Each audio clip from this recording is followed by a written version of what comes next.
Halo Sob, ketemu lagi sama Mimin di berita terkini MotoGP. Dalam balapan kemarin, banyak hal di luar dugaan yang terjadi. Kita tak akan bahas Ducati kali ini, karena pastinya Ducati lengkap dengan sisi kesempurnaannya. Kita akan bahas anomali Yamaha, di mana kenapa Jack Miller bisa bertahan di nomor 6 meskipun akhirnya menyerah di sepertiga terakhir balapan. Dan juga mengapa Fabio Quartararo awalnya di depan bisa tiba-tiba menghilang entah kemana. Dan Enea yang sejak pindah ke KTM merasa sulit balapan tiba-tiba masuk 10 besar. Bahkan mengalahkan Vinales yang notabene dari kemarin lebih baik adaptasinya. Seperti apa lengkapnya kita bahas. Jangan sampai ketinggalan update tentang MotoGP dari TNT. Dengan cara ketik hashtag MotoGP di kolom pencarian agar kamu bisa mendapatkan pilihan berita menarik yang kamu cari. Yamaha bisa dibilang mendapatkan hasil yang baik, meskipun hanya finish di nomor 11 dan terbaiknya adalah dari pembalap veteran MotoGP Jack Miller. Sebuah hal yang unik pastinya karena Jack sangat kesulitan di awal-awal menggunakan Yamaha. Tapi di Thailand, seperti Jack memiliki kekuatan yang bahkan tak dimiliki oleh Yamaha sekalipun. Pertama, Jack berhasil dalam second row dalam posisi startnya. Sesuatu yang itu bahkan juga mustahil dilakukan oleh Fabio Quartararo. Pembalap yang seumur karirnya berada dan pastinya sangat mengenal Yamaha. Dan Jack bisa berada di antara pembalap-pembalap dengan mesin Eropa yang mendominasi dengan konfigurasi V4-nya. Tak terbayangkan jika Yamaha bisa mengendalikan kelemahannya seperti cengkeraman roda. Bahkan bukan tak mungkin, Jack bisa bertarung konsisten di 5 besar. Tapi mengapa kemarin Jack Miller tiba-tiba mengalami gradasi dan hingga hanya finish ke-11? Jack Miller berjuang melawan firing yang longgar untuk finish sebagai pembalap M1 teratas pada debutnya di Pramac Yamaha di MotoGP Thailand hari Minggu lalu. Frustasi setelah tersingkir dari posisi ke-6 di sprint, pembalap Australia itu bertahan di posisi yang sama selama paruh pertama Grand Prix. Namun balapan yang sangat panas itu tiba-tiba menjadi jauh lebih rumit pada putaran ke-8 dari 26 putaran. Saya mengalami sedikit masalah dengan firing, yaitu saat saya kehilangan kontak dengan grup depan. Salah satu klipnya terlepas, dan seluruh firing mulai terbuka. Aerodinamika sangat penting akhir-akhir ini, dan saya kesulitan saat berbelok dan melaju dengan kecepatan tinggi, terutama di sektor terkuat saya, yaitu tikungan 4 dan 5. Selain itu, saya juga terbakar karena semua udara panas diarahkan langsung ke saya, bukan ke bagian belakang sepeda motor. Hal itu membuat balapan panas menjadi lebih panas lagi. Miller tidak hanya mengalami luka bakar di kakinya, tetapi juga lengan bagian dalam. Hal itu karena mencoba menahan firing pada tempatnya di lintasan lurus. Saat melaju dengan kecepatan tinggi, firing motor itu akan semakin menonjol. Saya mulai khawatir saat melaju dengan kecepatan 330 km per jam di lintasan lurus. Motor ini akan menggelegar secara otomatis. Jadi, saya berusaha menahannya semampu saya. Saya beberapa kali keluar jalur setelah firing itu terlepas. Lutut saya terus tersangkut saat akan berbelok ke tikungan 4. Jadi, itu pekerjaan yang sulit. Tetapi, saya merasa sangat nyaman di belakang kelompok pertama sampai firingnya terlepas. Kemudian, kami bertahan di sana dan mampu membawa pulang beberapa poin. Miller sempat bersinggungan dengan Fabio Di Gia. Kemudian, mundur dari barisan di akhir ketika ban belakang lunaknya kehilangan cengkeraman dengan setengah putaran tersisa.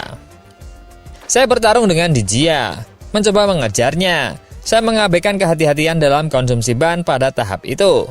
Dan akhirnya, bannya habis tak tersisa, bahkan sampai karet dasarnya. Direktur tim Gino Borsoi mengatakan, sangat disayangkan Jack mengalami masalah dengan firing. Kalau tidak, hasilnya bisa jauh lebih baik. Namun, meski semuanya berjalan tak lancar, dia menunjukkan bahwa dia sangat kompetitif, mempertahankan kecepatan tinggi yang memungkinkannya untuk tetap dekat dengan barisan depan. Setelah 2 hari pengujian dan kemudian akhir pekan Grand Prix Buriram, Miller sekarang ingin mencoba M1-nya di trek baru. Melihat Argentina, Texas, dan Qatar, saya rasa kami dapat mencoba ketiganya. Rekan timnya, Miguel Oliveira, menyelesaikan Grand Prix pertamanya untuk Yamaha di posisi ke-14. dengan pembalap monster Yamaha Fabio Quartararo di posisi ke-15 dan Alex Rins di posisi ke-17. Dua tim satelit lebih baik dari tim pabrikan kali ini. Jika tak ada dua motor satelit, pastinya tim pabrikan Yamaha akan sangat kalah jauh dengan Honda kali ini. Lantas, mengapa Fabio Quartararo tiba-tiba menghilang dari peredaran? Kekecewaan besar bagi Fabio Quartararo di Thailand, di sirkuit yang jelas tidak cocok untuknya. Pembalap Prancis itu mengalami masalah ban sepanjang balapan sejak awal.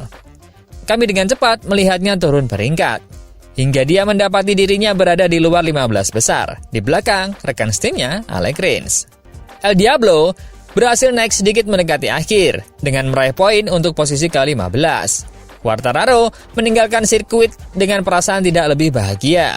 Pembalap Prancis itu menderita karena bannya yang tidak pernah bisa diperbaiki oleh Yamaha. Saya tidak menyangka akan sesulit ini. Kami benar-benar kesulitan di beberapa putaran pertama, terutama dengan ban belakang. Kami menduga akan ada kesulitan dengan ban depan, tapi ternyata ban belakang bereaksi sangat buruk, sungguh tidak terduga. Saya ingin memanaskan sejak awal, selama putaran pemanasan, tetapi saya tidak bisa berbalik selama 2 atau 3 putaran. Meskipun kadang-kadang dapat mengimbangi hilangnya grip ini, kali ini tidak ada yang dapat dilakukan. Kami mengalami kendala untuk mendapatkan sudut yang tepat. Gripnya tidak tepat. Itu bahkan bukan masalah ban yang tidak dipanaskan dengan baik, terutama dalam cuaca panas seperti ini. Itu hanya masalah feeling. Pembalap lain mengeluhkan degradasi ban, terutama Pedro Acosta. Tetapi tidak ada yang mengeluh sekuat Fabio Quartararo. Tapi dengan hasil itu tidak ada yang mengkhawatirkan. Di Malaysia, M1 telah menunjukkan kemajuan yang baik. Harapannya masih ada. Kami tidak akan khawatir tentang putaran pertama ini. Lagi pula, pengujian di sini juga tidak berjalan baik. Akhir pekan ini, balapannya tidak bagus. Tetapi saya pikir kita harus menunggu dan melihat apa yang bisa kita lakukan di balapan berikutnya untuk menarik kesimpulan. Kepala tim Massimo Meregali mengatakan, secara keseluruhan, ini adalah akhir pekan yang sangat-sangat sulit bagi tim kami. Mengingat hasilnya, pilihan ban yang kami buat mungkin bukan pilihan yang tepat. Namun selama beberapa hari terakhir, kami selalu merasa tidak bisa berbuat lebih baik dengan pilihan ban lainnya. Kita perlu menganalisis data secara mendalam untuk memahami apa yang mencegah Fabio Quartararo mengemudi seperti biasanya. Alex benar-benar melepuh ban belakangnya, dan selain itu, sepedanya sangat panas hingga membakar kakinya. Data hari ini akan menjadi langkah penting dalam persiapan GP Argentina yang akan berlangsung 2 minggu lagi. Sedangkan kejutan lainnya datang dari KTM. Enea Bastianini berhasil membalikan keadaan pada debut akhir pekan KTM MotoGP-nya dengan finish ke-9 di Grand Prix Thailand.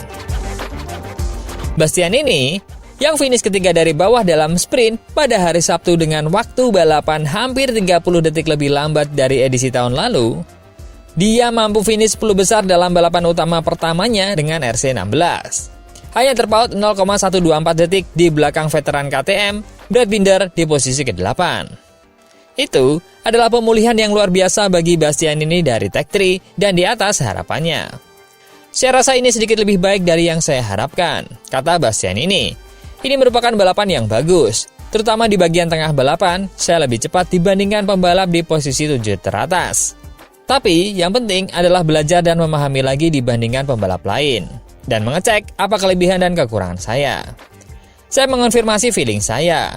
Kami kalah di tengah tikungan, terutama di tikungan lambat, dan setelah itu kami kehilangan 5-6 km per jam.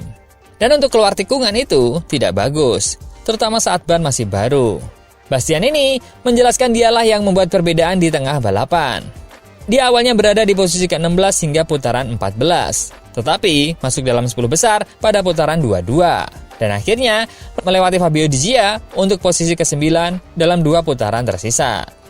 Pada awalnya, saya mencoba untuk memacu motor lebih kencang, tetapi saya terlalu agresif dan melakukan beberapa kesalahan. Di tengah balapan, saya mencoba lebih halus, tidak banyak engine brake, saya ganti map, dan motornya bekerja lebih baik dibanding bagian pertama. Saya senang karena dengan motor ini, saya dapat menggunakan titik terkuat saya di akhir-akhir balapan. Dari situ, saya merasa puas. Meski begitu, Bastian ini tetap berhati-hati dan mengatakan bahwa dia masih perlu mengendarai motor di trek lain untuk mendapatkan gambaran yang lebih jelas tentang hubungannya dengan RC16. Sekarang, saya lebih tahu bagaimana hubungan dengan motor di trek ini. Saya ingin memeriksa di trek lain, apakah berbeda? Mungkin bisa lebih baik juga. Namun, kepercayaan diri saya selama akhir pekan telah membaik. Dengan motor lama saya sangat mudah di setiap lintasan. Dengan yang ini, saya perlu lebih memahami karena ini baru balapan pertama. Tetapi, potensinya bisa tinggi. Saat ini, tidak seperti Ducati karena mereka sangat cepat. Terutama di trek ini, mereka sangat cepat. Marc Marquez juga luar biasa, tapi kami bisa mencapainya.